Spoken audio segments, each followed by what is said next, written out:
78b, and in the midst of what things are permissible or prohibited on Yom Kippur. And the Gemara had several questions asked in front of Rabbi Lazar, and one was asked about shoes, and in particular shoes that are not made of leather. They're made out of seaweed or other forms of sandal shoes, whether they're permissible or not.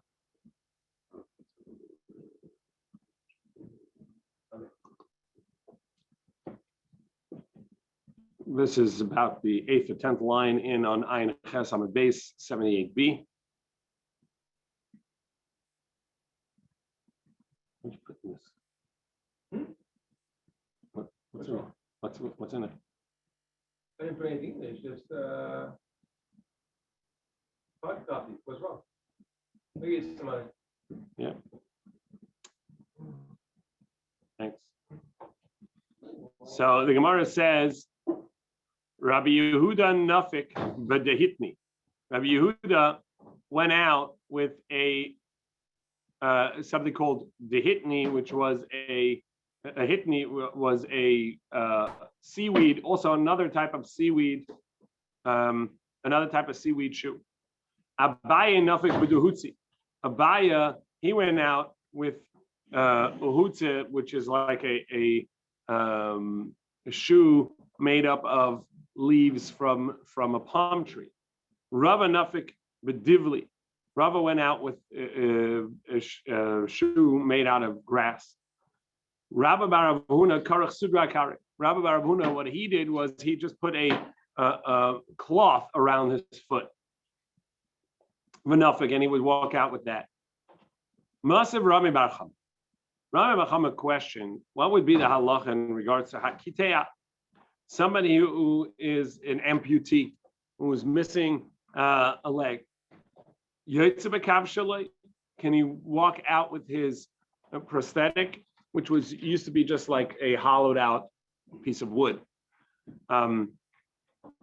So can he go out? So yes, he may. Divrei Rabbi Meir. Rabbi Meir says he may walk out with this kav, the prosthetic, this piece of wood that had a place for the stump. And Rabbi Yossi said, no, he may not walk out with it. Atani Allah, and we learned about that. And everybody agrees you can't use it in Yom Kippur. Meaning, the first question was on Shabbos. Can you walk out on Shabbos with this? Rabbi Yossi says you may. Rabbi Meir says you may. Rabbi Yossi says you may not. And that means, according to Rabbi Yossi, it's not a shoe, and therefore you can't go out with it on Shabbos. And everybody will agree you can't wear it on Yom Kippur. So you see that even though that it's not properly a shoe, everybody would agree you can't wear it on Yom Kippur. So too should be the same with the sham or other materials that are not a typical shoe. Amar Abaye. Abaye says, well, there it's something else. Hasam, the isbe katisin. There the reason is, thanks, appreciate it. Hasam, the isbe katisin. There's cloths. There's he puts shmatas in to make the stump more comfortable in the opening, the top of this prosthetic. And so in order to make it more comfortable, there's these cloths in there, and so that makes it into a vessel because it has material in it.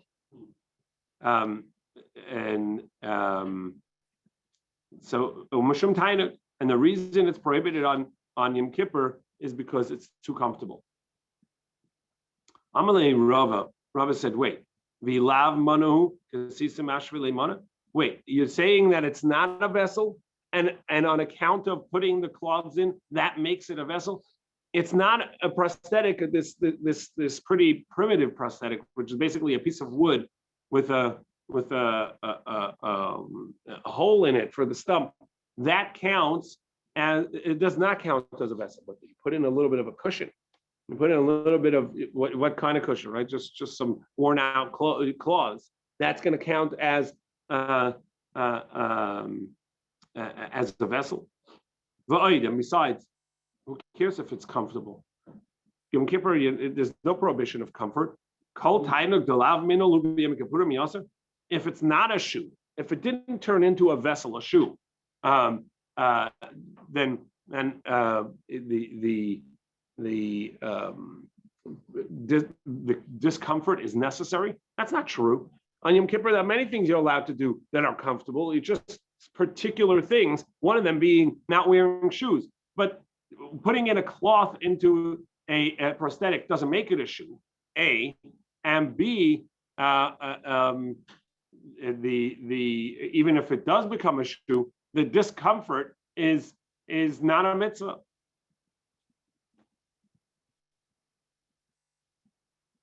We see the Rabbi Bar Huna, he would put a cloth around his leg, enough it can go out. And besides, and besides, in that price itself, in that halacha itself, it said that if it has a receptacle that you put cloth in, it's going to be tummy, it's going to be susceptible to tumah. It counts as a vessel. Means the beginning is not talking about with his cloth. So Abaye, number one, putting in some cushions are not going to turn it into a shoe. Number one, turning it into a cushion doesn't make it a shoe. That should be prohibited. Number two, just having some comfort is not a prohibition on Yom Kippur, because you see that they would wrap a cloth around. You're allowed to wear socks. You're allowed to wear Crocs on that basis. It's not a prohibition of comfort. It has to be a shoe. And number three, from the fact that the halacha says afterwards that if it's a receptacle with cushions in there, with these cloths, then it makes it susceptible to tumah. That means beforehand you're not talking about with kasisin in there. So Abaye, your answer doesn't work. So then back to the question: what is the reason that these shoes or this wood prosthetic would be a problem on Yom Kippur? Everybody says it counts as a shoe. This is the amputee's shoe. That's a shoe. Ella, yeah, Shabbos, so what's the basis on a machlokas on Shabbos?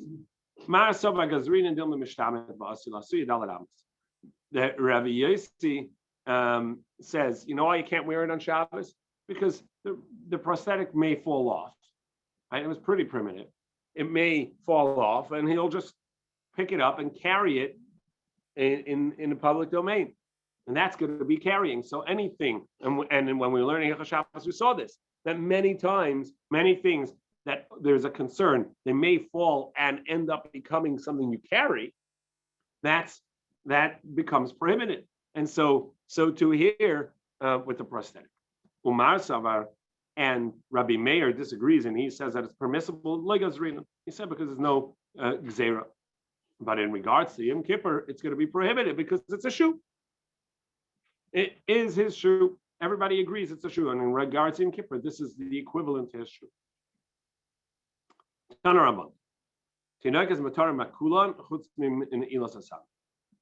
The Brisa teaches that of the 5 things that are prohibited, we don't teach them to children. It's not relevant. We don't teach children to fast on Yom Kippur. Even though normally there's a mitzvah of chinuch in Yuladim, children have a mitzvah of chinuch to educate them and teach them and get them used to mitzvahs. In regards to the prohibitions of Yom Kippur, we don't have to teach them at that young an age. Now, that's assuming that this tinukas that we're talking about here is of the age of chinuch. It's not so clear in the Rishonim. We'll go with that. So Tanaban, tinukas, children, mutar mekulam are permissible in all of these prohibitions of Yom Kippur. Chutz min ni'ilas hasan. Besides for ni'ilas hasan, wearing shoes. So Maishna, why is that distinct? Why can they wash their hands and put on oils, but not, and they can eat, but they can't wear a shoe? Maishna and Nilas Sandal. So why is wearing shoes different? Amri Inshi, people will say, Avdule Hanach. Avdule, that, oh, look what his parents made for him, because that clearly he's not putting on his own shoes.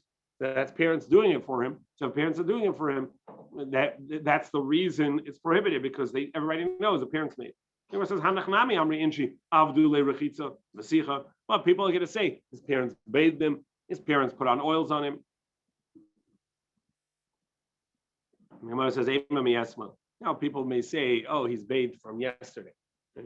That doesn't mean he bathed today. Well, then the shoe can be the same. That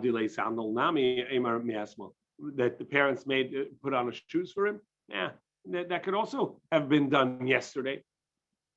And when it says no, that's not common that they would put on a shoe for their child the day beforehand. And the Gemara says a specific reason. The Amar Shmuel, as Shmuel said, somebody wants to taste what it's like to be dead. You should put on a shoe and go to sleep that way. So I'm not sure what the feeling is that's represented in this, but the idea is you don't wear your shoes when you go to sleep. Yeah, you may go to sleep in your tie and suit, but you don't go to sleep in your shoes. Yes, don't try this at home. Don't go to sleep in your shoes. In any case, so it's not, so shoes are prohibited because if you see a kid walking around in shoes on Yom Kippur, you know his parents put it on. But if you see him bathe, that could have been yesterday. If you see him oiled, that could have been yesterday.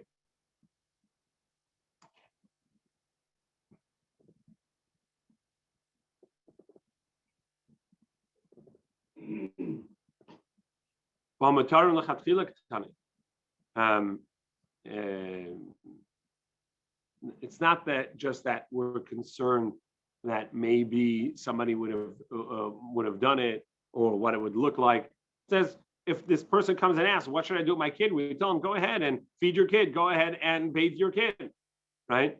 And so everybody's going to know it was done today because he asked.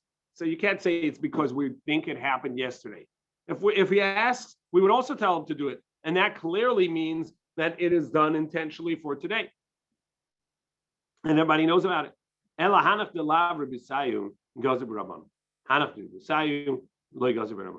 This is the way to take care of kids as they're growing, help growing children. They need to get bathed, they need to eat. They don't need to wear a shoe. So the Chachamim enacted a prohibition for children as well, only for the things that they don't need. So that would be, they don't need shoes, but they do need to eat, they do need to bathe, and so you can bathe them on Yom Kippur. That's the Brisa says. The Abaye said, Amr, my mother said to me, and we've talked about this before, Abaye was an orphan. His father died when before he was born, and his mother died at birth. And so his mother that he refers to is a medicine lady that raised him. And so he would say, Amr Li'em, my mother said to me, Rabise di Yanuka, the way to raise children. So when they're infants, Maya Chamima Umishcha, you need to use warm water and oils. Godal Porte, he grew a little bit, Be'ese Bekutcha. You have to start giving him egg in Kutach. Kutach being the ultimate baby food. Yeah. Sour milk, moldy bread, it really creates a very good immune system. Now, Godal Porti grows a little more. Tavurimana, buy some things for him to throw and play with. Literally vessels to break, right? Pots to bang on, and yeah. Kiha the Rabba, like Rabba, Zavadumana Gaziza the Pachra Levne. He bought broken earthenware vessels, which were selling for cheap for his kids to play with. And they would break it, but it was fine because he had bought it for a penny in the in the flea market, and somebody was selling their chipped pottery. But the idea is that there's a need for bathing children, at least at a younger age. So this statement of Abaye indicates that the question was about infants and children that are much younger. In any case, so the Mishnah had said that even though there's a prohibition of bathing, Hamelech v'Hakala yirchatzu es panei, a king and a bride will wash their face. Maslita mani. So whose opinion is this? Rabbi Chanina ben Tradin. It's the opinion of Rabbi Chanina ben Tradin. Tanya Hamelech v'Hakala liyirchatzu panei, because the Brisa first taught the king and even a bride may not bathe their face, may not wash their face. But Rabbi Chanina ben Tradin, Mishum Rabbi Eliezer, in the name of Rabbi Eliezer, it says, Hamelech v'Hakala yirchatzu es panei. They may wash their face. Achaya leitin el sasandal. And then also it said in the Brisa at first that a woman who just gave birth may not put on shoes. Rabbi Chanina ben Tradin and again Rabbi Chanina ben Tradin said in the name of Rabbi Eliezer, no, she may wear shoes. Achaya tin el sasandal. That a woman who just gave birth is allowed to wear shoes. Now the Gemara asks, what's the reason for a king, melech my time? What's the reason that a king is allowed to wash his face? Because that's what it says in the pasuk when looking at a king. Melech b'yof yotech hazen einecha. A king in his beauty your eyes shall see it. So it is important for those that represent the glory of a people to present nicely. Kala my time. What's the reason for a bride? Because it's new in their marriage. They're fresh in their marriage, so that she not become belittled in the eyes of her husband, her new husband, by seeing her, unkempt and her face all dirty after. During the early part of the marriage, that's not so good. So how long into the marriage are they talking, a year or? Let's see. Yeah. I was about to say, there'll be time for that later. Yeah. Today, a bride. For how long are we talking about? Good question. 3 days. Yeah, you're right. If you had, you wouldn't have asked. Right? Don't So mention that's a science good either. question. Amalei Kedatanya. She said, well, we learned a different halacha in regards to this as well. The halacha is that if a wedding, something unfortunate happens that at a wedding or right before a wedding, the wedding's already, and the bride's immediate relative dies. So she's now in mourning. But the wedding, they're in the middle of dancing. There's a wedding going on. So what do you do? So the halacha said, all 30 days, the kala does not hold back on account of the mourning. She doesn't hold back from dressing nicely, even putting on jewelry, because she's a newlywed. And so you see that it's a 30 days in the marriage is it's important for her to be spick and span. After that, they get used to each other a little bit.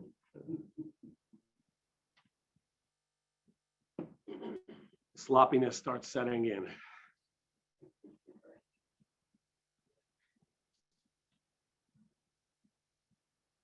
A midwife should may wear shoes. What's the reason?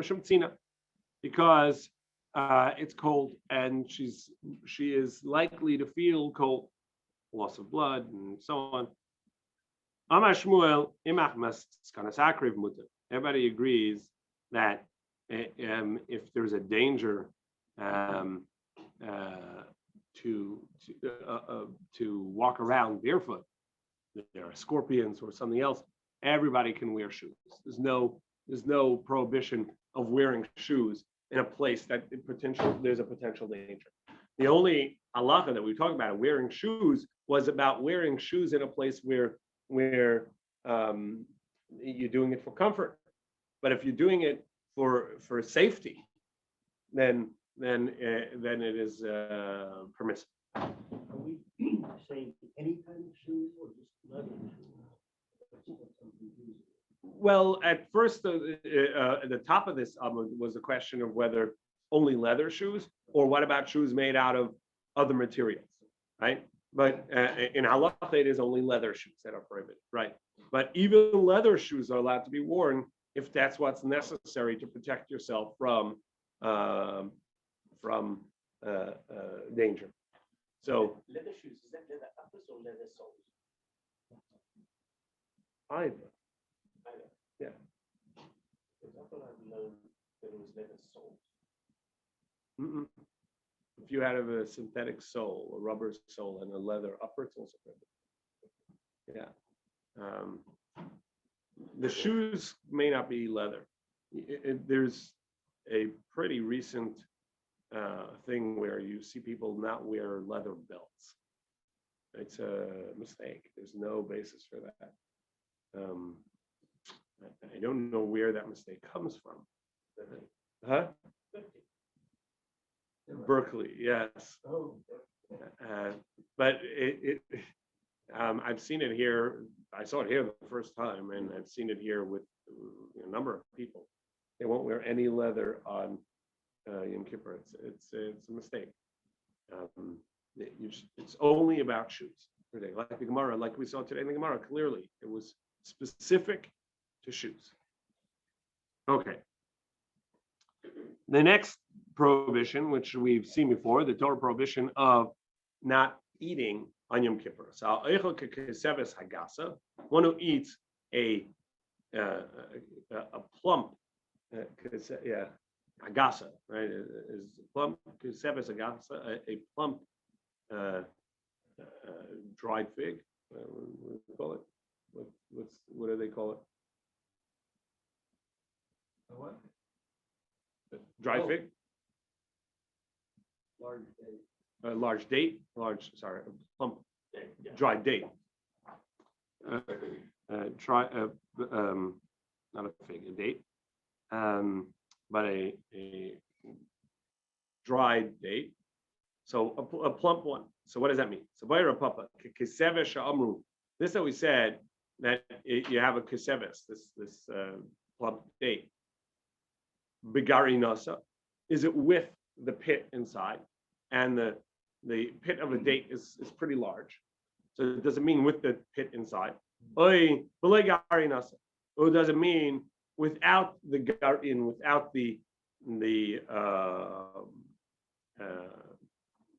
without the seed inside it? Okay. So where it says by Ravashi further asked the question. In the there's a halacha in regards to tumah that an etzem kasa'ara, a piece of bone from a dead person at the size of a barley is going to have the halacha of a tumas mace. So etzem kasa'ara, a bone the size of a barley. What kind of barley are we talking about? Bikli pasa or bilekli pasa? Is it in the husk or without a husk? We know that barley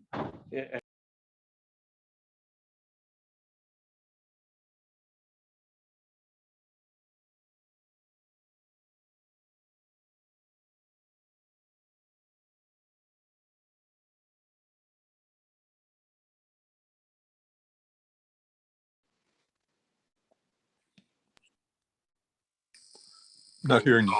There we go. hello? Now I got you. Thank you.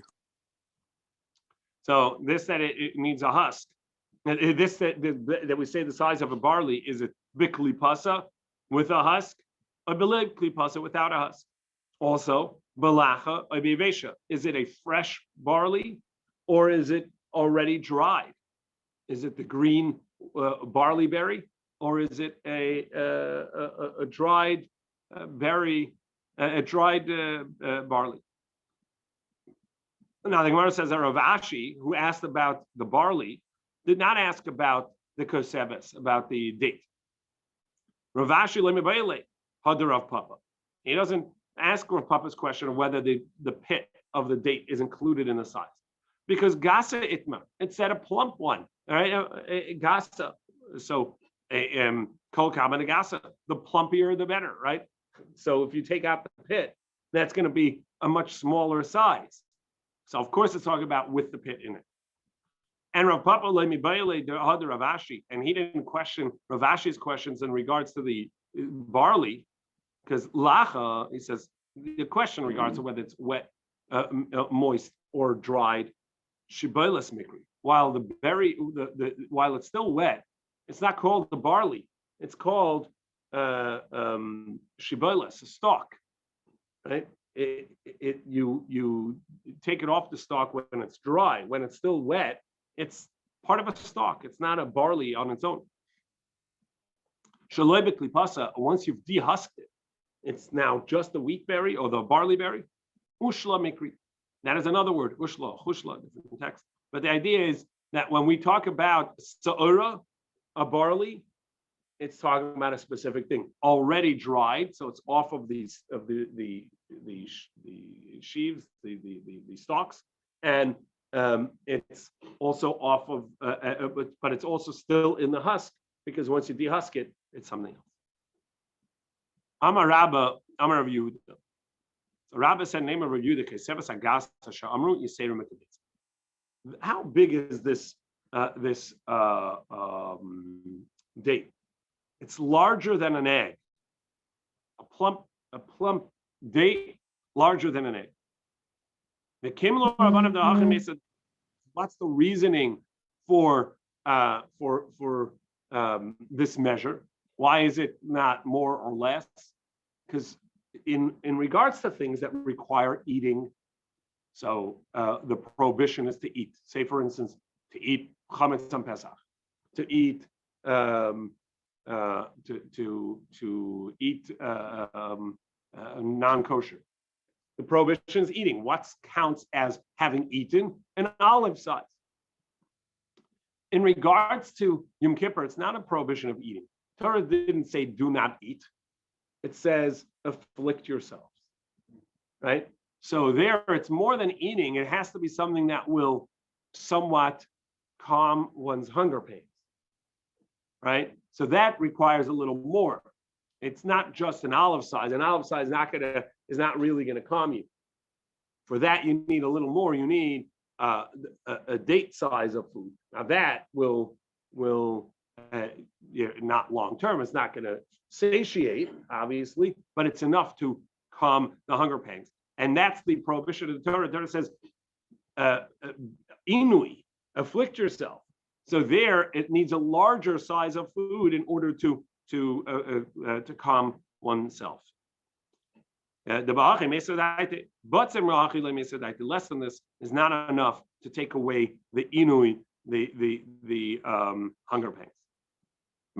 So we're going to challenge this from halacha in regards to sukkah. The halacha is in sukkah, on sukkahs, you have to eat in the sukkah because it has to be what like your new home, right? You move into the sukkah. And the halacha is that for a beitza worth of, an egg's worth of food, you would go into the sukkah.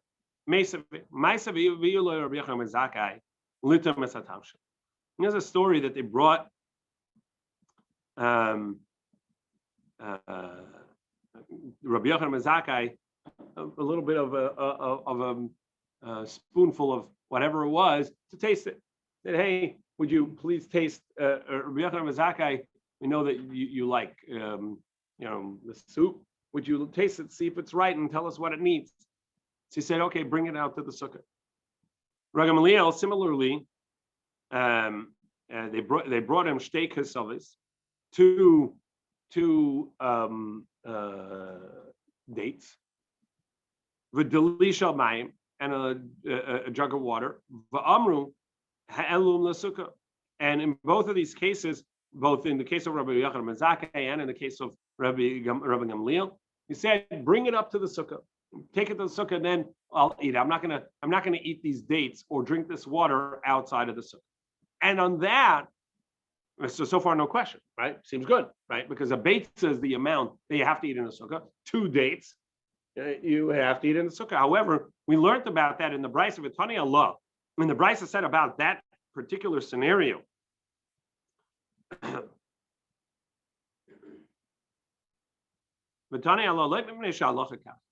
not that the halacha is that if you were eating a date, you'd have to go into the sukkah.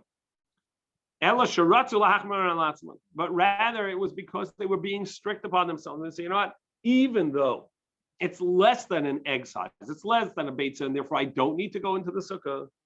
Nevertheless, bring it up to the sukkah because I want to be strict. Even a snack, even a small amount, even just a taste of soup, I want to eat in the sukkah.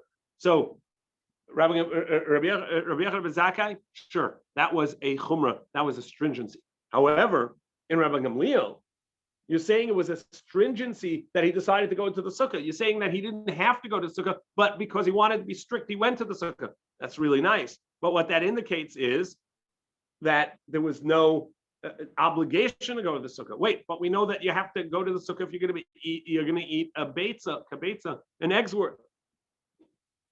If you, Rabbi Yehuda, are correct that, or Rabbi, in the name of Rabbi Yehuda, are correct that a keseves is larger than a beitza, so then he's obligated to go to the sukkah because he was eating a keseves, a date larger than a kibetza. Now, before we get to the end of the question, the Gemara continues with that halacha over there. However, when they gave Rabbi Tzadok food to eat outside of a sukkah, he would eat less than a beitza, less than an egg's worth.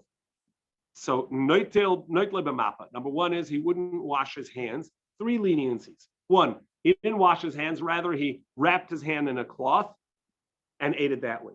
You know that the halacha is if somebody has no access to water, that he may wash it, instead of washing his hands, he's allowed to hold the bread in another thing, so a napkin or etc., and eat it that way. You say hamotzi, but you don't have to wash your hands if you don't have access to water. If it's less than a kabetza, less than an egg size, so Rabbi Tzadok was of the opinion that too doesn't require the hand washing. You can use a mappa, a cloth. Also, it's less than an egg size, so you would eat it outside the sukkah. And he also was of the opinion that you don't have to say benching. On a Torah level, we saw in brachas that you're obligated in benching. If you would become satiated, you have to bench. In Midrabanan, we say, no, you have to bench even if you did not become satiated, if at least you ate, Rabbi Tzadok says, a kabetza, an egg size. And he ate less than egg size, so he didn't bench. Or the halacha would be even for an olive size. But we don't say bench. There's lengthy tosas here. You should go ahead and eat an egg size if you ate less, and then bench. In any case, so he did these 3 leniencies. But in any case, what we see is hakabetza boyisuk. But for an egg size, you would need a sukkah. Now, but according to this brisa, you see that 2 date sizes is less than 1 egg, because it says that they offered Rabbi Gamliel 2 dates, and he said, even though I don't have to take it to the sukkah, I'm going to take it to the sukkah, meaning that it's less than a kabetza, less than an egg size. And if you, Rabba, in the name of Yehuda, is correct that the size of a date is larger than an egg, larger than a kabetza. If 2 dates, even if you're going to say that it didn't have the seeds in them, the pits in them, so those are less than an egg. But a plump date together with the pit is going to be more than a kabetza. Amar Rabbi Yirmiyah in, yeah, it is so. Because if you take the pit out, then if you take the pit out, then it's not going to.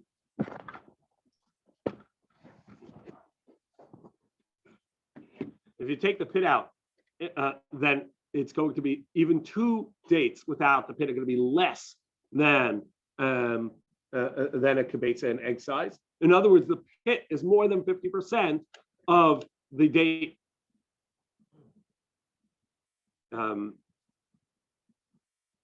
Two pit, steak itself is beloigari nosa without their pit. That loy have a kibetza, that doesn't count as a kibetza. That will not equal an egg size.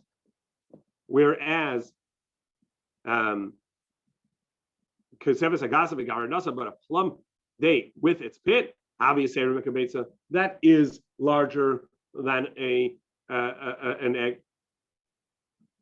Amar Papa Haida Damrinchi. So Papa says, John,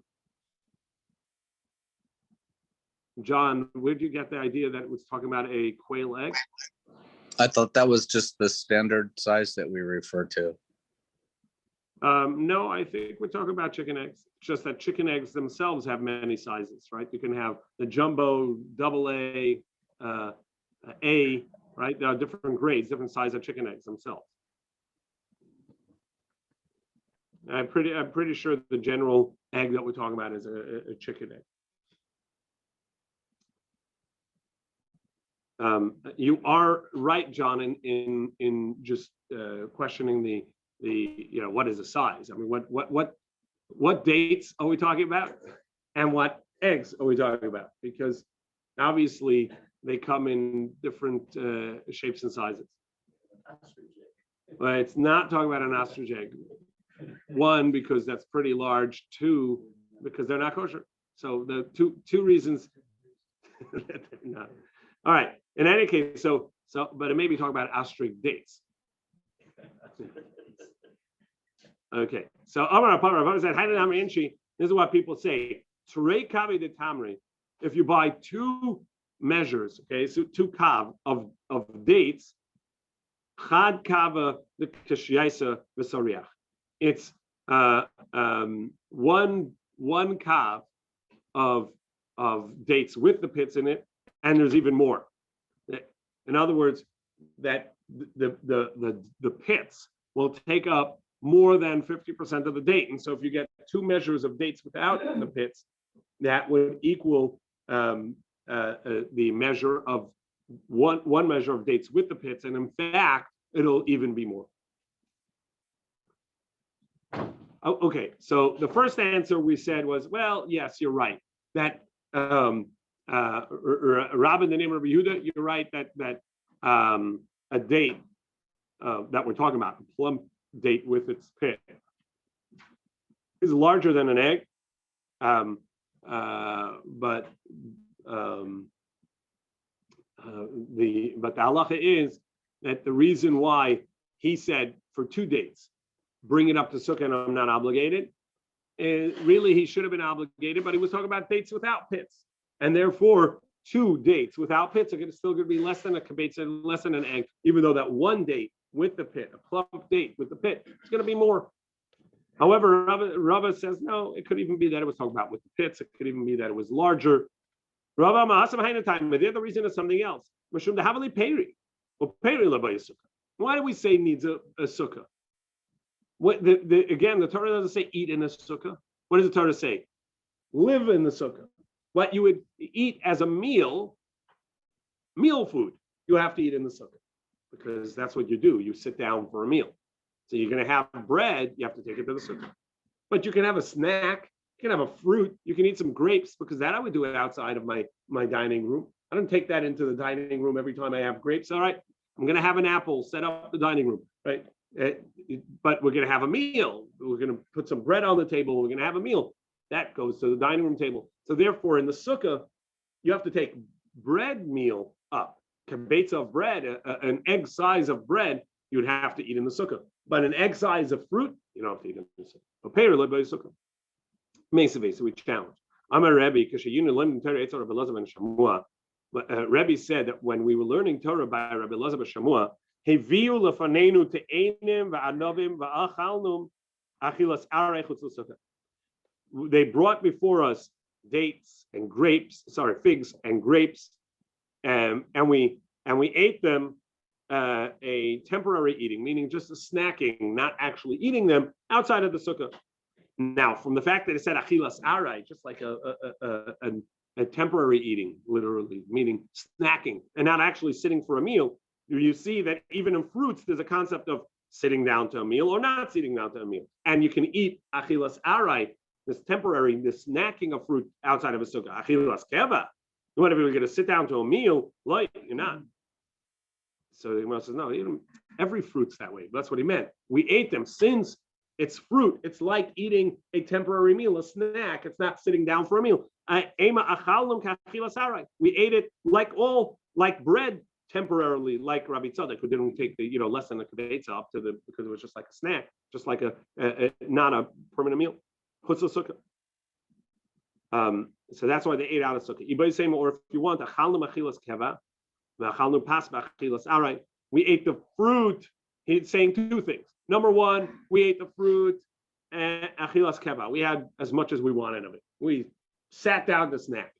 But bread, we also ate some bread, and that bread we ate a achilas arai, just a little bit, not sitting down to it. Bad day. Chutz l'sukkah, all outside. Lema Messiah. Let's say this proves another halacha. We said that if he completed the obligation of having 14 meals on Yontif, meaning to have a meal not only on Shabbos, not only the Yontif day, but also Chol HaMoed, if he did it with snacks, it's going to be permissible. If you now say that fruit need to be eaten in the sukkah, listen to Peros. Why did he say mini targima, which are dips? Why didn't he say fruits?